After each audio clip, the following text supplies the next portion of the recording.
আমি খুব লম্বা আলোচনায় যেতে চাচ্ছি না, কিছু চিন্তার নোক্তা আমি শেয়ার করব এই বইটা পড়তে গিয়ে আমার যা যা মনে হয়েছে তার ব্যাপারে। ঠিক ইতিহাস শাস্ত্রের ইতিহাস চর্চার পদ্ধতি বিষয়ক বিতর্কে আমি যেতে চাই না। মানে বাংলাদেশে এই বইয়ের যে গল্প গাথা সেটার আমি একটু অংশ। আমার যে বন্ধু এই বইয়ের অনুবাদ করলেন ফিরোজ আহমেদ, মূলত এই বই যখন বাংলাদেশে হাজির হওয়া শুরু হলো, পড়া শুরু হলো, সেই সময় থেকে আমাদের বন্ধুত্ব। তো ফলে এই বইয়ের গল্প, এই বইয়ের বিষয় নিয়ে আলাপ আলোচনা দীর্ঘ সময় তার সঙ্গে নানানভাবে নানান আড্ডায় হয়েছে। এবং আমরা তখনই ফিরোজকে বলছিলাম যে অনুবাদ করে ফেলেন। ফিরোজের নিজের খুব আগ্রহ ছিল অনুবাদটা করার, নানান কারণে সেটা প্রকাশিত হতে দেরি হয়েছে। এবং এটা খুবই আনন্দের আমার জন্যে যে এই বইটা শেষ পর্যন্ত অনুবাদ হয়ে ছাপার অক্ষরে আমরা দেখতে পাইলাম। তো এই কারণে সবার আগে ফিরোজ আহমেদকে অভিনন্দন এবং ধন্যবাদ। ধন্যবাদ এই কারণে যে এরকম একটা আকর গ্রন্থের বাংলা ভাষায় থাকাটা খুব দরকার ছিল। এইরকম একটা আকর গ্রন্থ যেটার বহুমাত্রিক পাঠ সম্ভব। এই বইয়ের সীমাবদ্ধতা নিয়ে সেই সময় টনি স্টুয়ার্টের মতন বিখ্যাত ইতিহাসবিদরা যারা বাংলা অঞ্চল নিয়ে কাজ করছেন তারাও সমালোচনা লিখছেন, প্রশংসা করছেন এবং সমালোচনা করছেন। ফলে ওইগুলোর খুব বেশি আমার নতুন বলার নাই, বরং আমি এইখানে বলবো এইটা যে বাংলা ভাষায় ইতিহাস চর্চা যে জায়গাটা এখন বহু বছর ধরে রয়েছে খুব দুর্দশার মধ্যে এক ধরনের, সব ইংরেজিতে পড়তে হয়, ইংরেজিতে বুঝতে হয়, এরকম একটা জায়গায় এরকম একটা বই বাংলা ভাষায় আসলো যে এটা খুবই গুরুত্বপূর্ণ। তার একটা দিক হচ্ছে যে ইতিহাস চর্চা বিষয়ে আমাদের একটা সাধারণ ইতিহাস চর্চার মধ্যে একটা আমরা অনুপ্রেরণা পাচ্ছি, এরকম একটা বই পড়ার ব্যাপারে উৎসাহ জাগবে, সেটা তো বটেই। কিন্তু একই সঙ্গে বাংলা অঞ্চলের ইতিহাস পড়তে গিয়ে, ইতিহাস জানতে গিয়ে, এমনকি বাংলা অঞ্চলের ইতিহাস নিয়ে পপুলার জনপ্রিয় আলাপ আলোচনার মধ্যে, বিশেষ করে যখন কিনা জনতুষ্টিবাদী পপুলিস্ট হিস্টোরিওগ্রাফিটাই এখন মূল ব্যাপার বাংলাদেশের পলিটিক্সে, হিন্দু মুসলমান পরিচয়ের বাইনারি দিয়ে পলিটিক্স তৈরি হচ্ছে এবং আরও বহুভাবে পরিচয়বাদী রাজনীতি হচ্ছে। সেরকম একটা পরিচয়বাদী রাজনীতির মধ্যে, রাজনীতির ডিসকোর্সের মধ্যে, আলাপ আলোচনার মধ্যে, ভাষের মধ্যে এরকম একটা বই বাংলা ভাষায় থাকা, প্রকাশিত থাকাটা খুবই গুরুত্বপূর্ণ লাগে আমার কাছে। কেন? একটা ধরুন বলি, এই বই পড়তে গেলে লোকেরা, পাঠকরা দেখবেন যে বাংলা অঞ্চলের সাংস্কৃতিক ইতিহাস কত ব্যাপক এবং গভীর বৈচিত্র্য নিয়ে পরিবর্তনশীল একটা যাত্রার ইতিহাস। আমরা যে মুহূর্তের মধ্যে ইতিহাসকে সরলীকরণ করে একটা সিদ্ধান্তে পৌঁছে এবং একটা পরিচয়বাদী রাজনীতিতে ঢুকে পড়ি, সেই রকম একটা মুহূর্তের মধ্যে সিদ্ধান্ত নিয়ে পরিচয়বাদী রাজনীতিতে ঢোকার ক্ষেত্রে, রাজনীতিতে ঢুকে পড়ার ক্ষেত্রে এরকম বই একটু হলেও আমাদেরকে হয়তো বিরত রাখতে সাহায্য করতে পারে, ভূমিকা রাখতে পারে। এটা আমার কাছে খুব দরকারি মনে হচ্ছে। এবং যদি এই বইটা আমরা পড়ি, যারা পড়ি নাই, আমি প্রস্তাব করবো যেন আমরা বইটা পড়ি সবাই। এই বইয়ের সঙ্গে সব ক্ষেত্রে একমত হওয়ার দরকার নাই, কিন্তু এই বইটা পড়া থাকাটা অত্যন্ত দরকার বাংলা অঞ্চলের বা এই পূর্ববঙ্গের সামাজিক সাংস্কৃতিক ইতিহাস বোঝার জন্যে, ধর্মের সঙ্গে সংস্কৃতির সম্পর্ক বোঝার জন্যে, সংস্কৃতির সঙ্গে ধর্মের সম্পর্ক বোঝার জন্য, এবং তার রাজনৈতিক মাত্রাগুলি কীভাবে পরিবর্তিত হচ্ছে একটা সময় পর্যন্ত, সেইটার ম্যাপিং বুঝতে গেলে এই বইটা আমাদের জন্য একটা অপরিহার্য পাঠ্য বই। কিন্তু এই বই পড়ার বেশ কিছু চ্যালেঞ্জও আছে আমার কাছে লাগে। একটা যেটা বললাম যে আমরা একটা পপুলিস্ট ঘোরের মধ্যে আছি। এই সমাজ, বাংলাদেশের সমাজ, যেটা 24-এর পরে আরও ব্যাপকভাবে আমরা দেখতে পাচ্ছি, কিন্তু তার সতর্কতা আমরা আরও আগে থেকে বলতেছিলাম। আমার এখানে যারা এখানে অনেকেই যারা মনে আছে, বিশেষ করে শাহবাগ শাপলা এই ঘটনার সময় বা এই সময় এই ঘটনাগুলি ঘটার প্রেক্ষিত যখন তৈরি হচ্ছিল বাংলাদেশে, সেই সময় থেকে আমরা অনেকেই পরিচয়বাদের ঝুঁকি নিয়ে এবং তার যে আগমন ঘটতেছে বাংলাদেশের পলিটিক্সে সেইটা নিয়ে আমরা কথা বলতেছিলাম। তো সেইটা এখন রমরমা একটা অবস্থার মধ্যে আছে এবং আমাদের ইতিহাস বোঝার, সংস্কৃতি বোঝার, ধর্ম বোঝার, সেকুলারিজম বোঝার, কালচার বোঝার যে একটা এক ধরনের স্বাভাবিকীকৃত জ্ঞান তৈরি হয়েছে, যেইটা দিয়ে খুব সহজে সমীকরণ টানা যায় বাইনারিমূলক বা আরও বহু রকম পরিচয়বাদী রাজনীতির, সেই রকম একটা অভ্যস্ততার মধ্যে আমরা আছি আসলে এখন সমাজগতভাবে ব্যাপকভাবে। বিপুল এই জনগোষ্ঠীর বিপুল একটা অংশ এইরকম একটা সাংস্কৃতিক রাজনৈতিক পরিপ্রেক্ষিতে কনটেক্সটে আমরা এই বইটা পড়তে যাচ্ছি। কোনো পাঠই আসলে ইতিহাসের বাইরে থেকে পাঠ করা যায় না। এই বইটা ইটন যেমন তার ইতিহাস এই বইটা লিখতে গিয়ে তার সময়ে পাওয়া দলিল দস্তাবেজ, তার সময়ের জ্ঞান এবং পদ্ধতি দিয়ে পাঠ করছেন এবং লিখছেন। আমরা যখন এই বইটা এখন পড়ব, যখন এই বইটা ঢাকায় আমরা ইংরেজিতে পড়ছিলাম তখন একরকম অবস্থা ছিল বাংলাদেশের, এখন 2026 সালে বাংলাদেশের অবস্থা একদমই অন্যরকম। তো এই যে দেশকাল সাপেক্ষে আরেকটা টেক্সট পড়া, আরেকটা রচনা প্রতিবারই নতুন করে পড়া হয়। আমাদের এই সময় নতুন করে পড়ার ক্ষেত্রে বেশ কিছু চ্যালেঞ্জ আছে বলে আমার কাছে মনে হয়। আমি তার কয়েকটা শুধুমাত্র উল্লেখ করে আমার আলোচনা শেষ করব। আমি এই বইটা আবার যখন বাংলায় পাইলাম ছাপার অক্ষরে, তখন আমার মনে প্রশ্ন জাগলো যে ইসলাম নিয়ে, কনসেপচুয়াল হিস্ট্রি নিয়ে, কালচারাল হিস্ট্রি নিয়ে যেই রকম গভীর বিতর্ক দুনিয়া জুড়ে চলতেছে, তার একটা খুব সাধারণ সামান্য প্রাথমিক পর্যায়ের সতর্কতা জায়গা হচ্ছে এপিস্টেমোলজিক্যাল অ্যানাক্রনিজম। আমি আমার এখনকার জ্ঞানতাত্ত্বিক পাটাতন থেকে আগের সময়ের জ্ঞানকে কী ধরবো কি ধরবো না, বিচার করবো কি করবো না, করলে সেটা কতটুকু জাস্টিফাইড হয়। এই যে সংকটটা হয়, এই সংকটে আমরা এই সংকট এড়ায়ে পাঠ করা খুব কঠিন যে কোনো টেক্সট। আমি ওই সতর্কতা এড়ায়ে কয়েকটা প্রসঙ্গ অবতারণা করতে চাই, যেটা পরবর্তী আলোচকরা হয়তো সেই আলোচনাটাকে আমি হয়তো পরে রেকর্ডে শুনে নেব তারা কি ভাবলেন এই বিষয়ে। কয়েকটা প্রসঙ্গ আমি শুধুমাত্র উল্লেখ করব, ওই অ্যানাক্রনিজমের ঝুঁকিটা এড়ায় কি কথা বলা যেতে পারে। যেমন খুব ইন্টারেস্টিংলি ইটন কনভার্সন কথাটা ব্যবহার করেন নাই। ওনার সাম্প্রতিক সাক্ষাৎকারেও কনভার্সন কথাটা ব্যবহার করেন নাই এবং বলছেন যে আমি এইটা কেন করিনি সেটাও তিনি বলছেন। তো এরকম বেশ কিছু সতর্কতা, যেমন এই বইয়ের খুব গুরুত্বপূর্ণ একটা জ্ঞানতাত্ত্বিক একটা কী বলা যায় যে বিন্যাস বা ভিত্তি হিসেবে আমরা দেখতে পাবো, তেমনি তারপরেও বেশ কিছু কী বলা যায় যে চিন্তার জায়গাও এই বইটা তৈরি করে।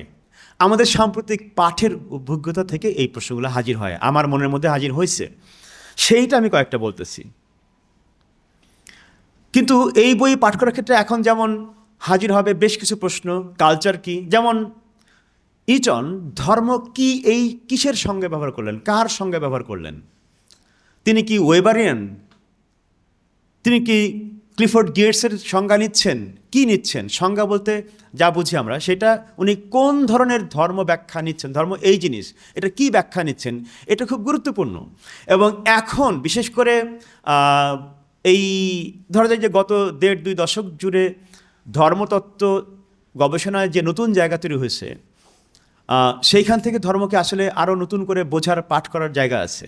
সেইগুলোকে আমরা এই বই পাঠ করার সময় অ্যাপ্লাই করব কি করব না, পাঠ করার কি ফায়দা আছে? আমার কাছে লাগে যে আছে। সেটা নিয়ে আজকে বিস্তারিত আলাপ করার সুযোগ নাই, কিন্তু আমি একটা প্রস্তাব রাখলাম আর কি। খুবই গুরুত্বপূর্ণভাবে তিনি আরেকটা শব্দ ব্যবহার করছেন, ইসলামাইজেশন।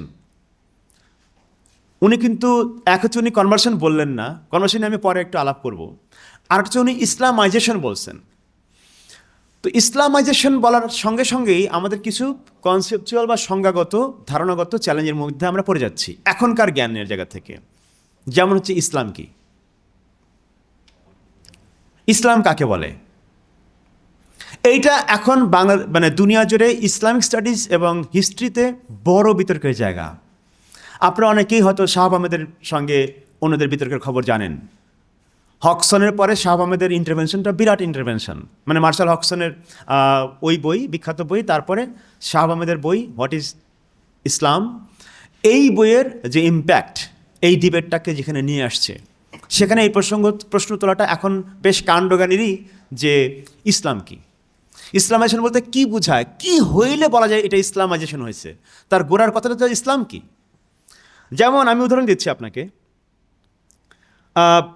যেটা টনি স্টুয়ার্ট এবং স্বাধীন সেন এই বইয়ের সমালোচনার জায়গা থেকে বলছিলেন যে ইটন কিন্তু এক ধরনের ইসলামাইজেশনের যে ধরনটা উনি চিহ্নিত করলেন এই বইয়ের মধ্যে, বিরাট প্রকল্প, এই বইটা একটা বিরাট মানে এক ধরনের বিরাট প্রকল্প ইতিহাসের। তার মধ্যে কিছু দৃশ্য আমরা দেখতে পাচ্ছি ইসলামাইজেশনের মধ্যে দিয়ে সমাজে এক ধরনের ধর্মীয় সাংস্কৃতিক রূপান্তর হচ্ছে, তার কিছু চিত্র আমরা দেখতে পাচ্ছি, কিছু পরিচয়, কিছু মানুষের নতুন রকম পরিচয় তৈরি হচ্ছে দেখতে পাচ্ছি, চর্চার মধ্যে নতুন রকম জিনিসপত্র যুক্ত হচ্ছে দেখতে পাচ্ছি, বিশ্বাসের ধরন পাল্টাচ্ছে দেখতে পাচ্ছি, রিচুয়াল প্রথা পাল্টাচ্ছে দেখতে পাচ্ছি। কিন্তু সেইটা কতখানি ইউনিভার্সাল হয়ে উঠছে আর কতখানি পার্টিকুলার হয়ে উঠছে ওই ইসলামাইজেশন প্রসেসের মধ্যে, এইটা একটা বড় বিতর্ক, বড় ভাবনার জায়গা। যেমন আমি যদি উদাহরণ দিই, লালন ফকির কিন্তু ইটনের সময় মানে যে সময় তার পরের ঘটনা, যদিও ঝরে বললেন, কিন্তু লালন ফকির কিন্তু ইটনের এই টাইম যে কী বলে এটাকে সময়রেখা, তার যে 1204 থেকে 1760, লালন ফকিরের জন্ম কিন্তু মানে লালন ফকিরের কাজের সময়টা কিন্তু এর পরে। কিন্তু ফকিরি যে ব্যাপার, এই ব্যাপার তো আরও আগের। এবং ইটন যখন কাজ করতেছেন যে সময় ব্যাপ্তি ধরে, এই সময় ব্যাপ্তির মধ্যে ফকিরি জিনিসটা আছে বাংলা অঞ্চলে, এবং সেটা চট্টগ্রাম থেকে শুরু করে বহু বিস্তীর্ণ অঞ্চল পর্যন্ত, কুষ্টিয়া টুষ্টিয়া তো আছেই। তো কিংবা যদি আমরা বাংলার সুফি সাহিত্যের মধ্যে যেসব কনসেপ্ট দেখি, যেসব ধারণার আনাগোনা দেখি, যেসব রিচুয়ালিস্টিক বা আচার প্রথা, উপাসনার ধারণ বিষয়ে যেসব চিন্তার ছটা দেখতে পাই, আমরা প্রমাণ দেখতে পাই, সেইগুলাকে আমরা কীভাবে পাঠ করব ইটনের এই ইসলামাইজেশনের জায়গা থেকে? তাহলে ইসলাম কি বারবার প্রশ্ন আসবে।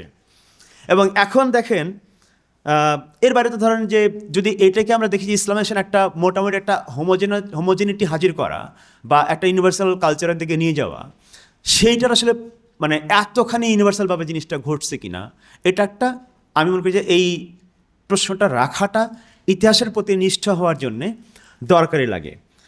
ধরেন হুসাইনি ব্রাহ্মণ, ফকিরি, ধরেন আমি এখনও বাংলাদেশে বহু পীর আলী ধারার অংশবিশেষ আছে, বা বড় বড় পীর আলী ধারার মধ্যেও আছে যে মনসার পূজা তারা এখনও করেন। মানে তারা সুফি তরিকার মানুষ, কিন্তু তারা এখনও মনসার পূজা করেন, এখনও এক্সিস্টিং আছে, এখনও মনসার ভাসান হয়, এবং সুফিরা সেটা করেন। আমার পরিচয় আছে তাদের সঙ্গে। তো এইগুলোর ব্যাখ্যা কি তাহলে? মানে অর্থাৎ হচ্ছে যে তাহলে ইসলাম এমন একটা ইসলাম হচ্ছে যে ইসলামটা আসলে মডার্ন ইসলাম নয়, যে ইসলামটা অ্যান্টিকুইটি ইসলাম নয়, যে ইসলামটা অ্যান্টিকলোনিয়াল ইসলাম নয়, যে ইসলামটা আইডেন্টিটি পলিটিক্স ইসলাম নয়। কোন ইসলাম? এখনকার যে ইসলামের কনসেপ্ট, ইসলামের এখনকার যে ধারণা, বিশেষ করে সালাফিস্ট আইডিয়া থেকে, কনসেপ্ট থেকে বা ফ্রেমিং থেকে ইসলাম যা, তা এগুলো তো সবই বেদাতি এবং কাফির, মুশরিক। এটা তো ধরেন সারফেস লেভেলের কথা। কিন্তু ইসলামিক এবং ইসলামিকেট এই যে ধারণার বিতর্কটা আছে, এইটাকে হয়তো হক্সিনিয়ান জায়গা থেকে চিন্তা করলে কিছুটা ইসলামিকেট বলা যেতে পারে। কতখানি ইসলাম সেটা নিয়ে প্রশ্ন তোলার জায়গা আছে তো আসলে। আর যদি আমাদেরকে বলতে হয় যে না এটা ইসলাম, তাহলে আমাদেরকে ইসলাম সম্পর্কে কোনো একটা বড় ধারণা আগে তৈরি করে নিতে হবে, যেইটাকে আমরা বলতে পারি যে হ্যাঁ এই সব কিছু সহই ইসলাম হয়, ইসলামিক হয়। যেমন শাহ আহমদ বলছেন যে কেউ যদি মানে ইয়া আলী বলে মুসলমান না হয়েও, ওটাও একটা ইসলামিক এক্সপ্রেশন হয়েছে তার। এখন এইরকম, কিংবা জাহাঙ্গীরের সেই পানপাত্র সহ সে মদ খেয়েই মুসলমান, কয়েকশো বছর ধরেই মুসলমান, মানে আমরা তো মদও খাই, আমরা মুসলমানও।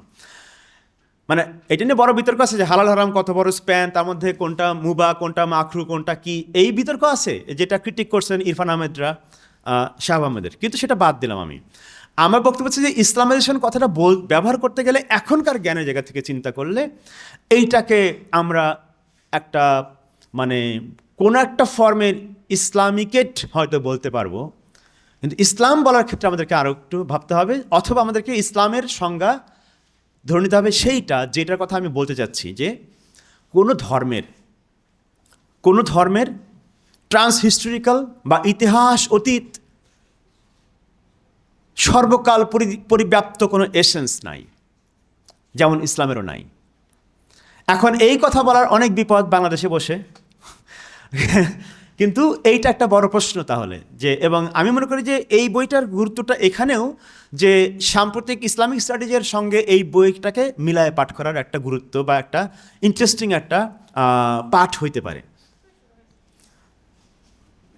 আমার বলা শেষ করে আনছি প্রায়।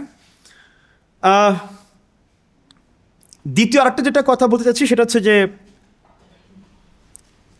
আধুনিকতার মধ্যে তো আমরা আছি, প্রভাবের মধ্যে আছি, অভিজ্ঞতার মধ্যে আছি, মানে ঔপনিবেশিক বর্ণবাদী আধুনিকতা। এইটার যে সেন্সিটিভিটি, এইটার যে সংবেদনশীলতা, এইটার যে জ্ঞানতাত্ত্বিক এবং চিন্তা পদ্ধতিগত যে আধিপত্য এবং দাপট, সেইটা যতখানি আমাদের মধ্যে স্বাভাবিক হয়ে উঠছে, সেইখান থেকে আমরা যেভাবে এতকাল ইসলামকে, ধর্মকে, কালচারকে বুঝে আসছি, সেই বোঝার বাইরে এই বইটা কতখানি, এইটা আমার কাছে একটা বড় প্রশ্ন। এবং সেই বোঝার বাইরে যদি আমরা না, মানে সেই বোঝার ব্যাপারটাকে বা এই বোঝার পলিটিক্সটাকে এনগেজ করে পাঠ না করলে, সম্ভবত এখন এই বইটা পাঠ করার ক্ষেত্রে আমাদের একটা ঘাটতি থেকে যেতে পারে বলে আমার কাছে মনে হয়। বিশেষ করে ইসলাম বিষয়ক বিতর্কের, ইসলাম একটা অবশ্যই গ্লোবাল হিস্ট্রিক্যাল একটা বড় ঘটনা, সেইটা বিষয়ে এখনকার সাম্প্রতিকতম যেসব বিতর্ক, হকসন থেকে শাহ আহমদ পর্যন্ত, বা আজিজ আল আজমেদের যে আলাপ, যে এই যেটা বললাম যে ইসলাম একটা ট্রান্সহিস্ট্রিক্যাল ব্যাপার নাকি হিউম্যান হিস্ট্রিক্যাল ব্যাপার, যেটা কিনা প্রতিটা হিস্ট্রিক্যাল কনটেক্সটে তার নতুন চেহারা রূপ নিচ্ছে, যেটা উনি যেখানে বলেন যে Islam in antiquity, not Islam and antiquity. অর্থাৎ লেট অ্যান্টিকুইটি বা প্রাচীন যুগের শেষ ভাগে ইসলাম হাজির হচ্ছে, এই যে ব্যাপারটা সেটা একরকম, আর ওই যুগের সঙ্গে ইসলাম কী করলো সেটা একরকম। দুরকম পাঠ, দুরকম এপিস্টেমিক বা জ্ঞানতাত্ত্বিক একটা পাঠাতন। তো ইসলামকে এইরকম জায়গা থেকে বুঝে নিয়ে এরকম একটা ফ্রেমিংয়ের বা তার জ্ঞানতাত্ত্বিক, মানে ইসলাম সম্পর্কিত আমাদের বোঝাপড়ার যে জ্ঞানতাত্ত্বিক পরিবর্তনও ঘটতেছে, শিফট ঘটতেছে, এই মাত্রাটাকে এনগেজ করে বা যুক্ত রেখে আমার মনে হয় যে ইসলাম বিষয়ক আলোচনা করা, বাংলাদেশে ইসলামের আলাপ করাটা অনেক বেশি ভালো ফলদায়ক, ইতিবাচক ফলদায়ক হতে পারে আমার কাছে মনে হয়। তা না হলে যেটা হয় যে অবশ্যই এই বইয়ের গুরুত্ব অসীম। বিশেষ করে আমি যখন বলবো যে পরিচয়বাদ বিরোধী অবস্থান থেকে এই বইটা বড় ভূমিকা রাখতে পারে। এই বইটা একটা পরিচয়বাদের ক্রিটিক হিসেবেও পাঠ করা যেতে পারে, কারণ এখানে সেই সব টেক্সটের উদাহরণ আছে, নবী বংশ থেকে শুরু করা বহু টেক্সটের উদাহরণ আছে, যেগুলো আমাদের একটা মানে এক ধরনের বিশুদ্ধতাবাদী কালচারাল বা ইসলামিক পাঠ থেকে বিরত রাখতে সাহায্য করে। কিন্তু একই সঙ্গে আমি মনে করি যে ইসলাম বিষয়ক যে সর্বসাম্প্রতিক যে জ্ঞানতাত্ত্বিক বিতর্কগুলো আসছে, ওটাকে মাথায় রেখে এবং বর্তমানকালের যে ঔপনিবেশিক বর্ণবাদী আধুনিকতা, জাতিরাষ্ট্র, পরিচয়বাদী রাজনীতি, এই মাত্রাগুলোকে সঙ্গে রেখে রেখে কী করে এই বইটা পাঠ করা যায়, বা পাঠ করাটা ইন্টারেস্টিং কিনা, পাঠ করাটা জরুরি কিনা, আপনারা ভেবে দেখবেন। কিন্তু আমি মনে করি যে এই বইটা বাংলা ভাষায় আসলো, আমরা অত্যন্ত উপকৃত হলাম। তো সেই কারণে ফিরোজকে ধন্যবাদ, ইউপিএলকে ধন্যবাদ, এবং আজকের সবার আয়োজকদেরকে ধন্যবাদ এই বইটাকে মানে একটু বড় করে সামনে আনার জন্যে।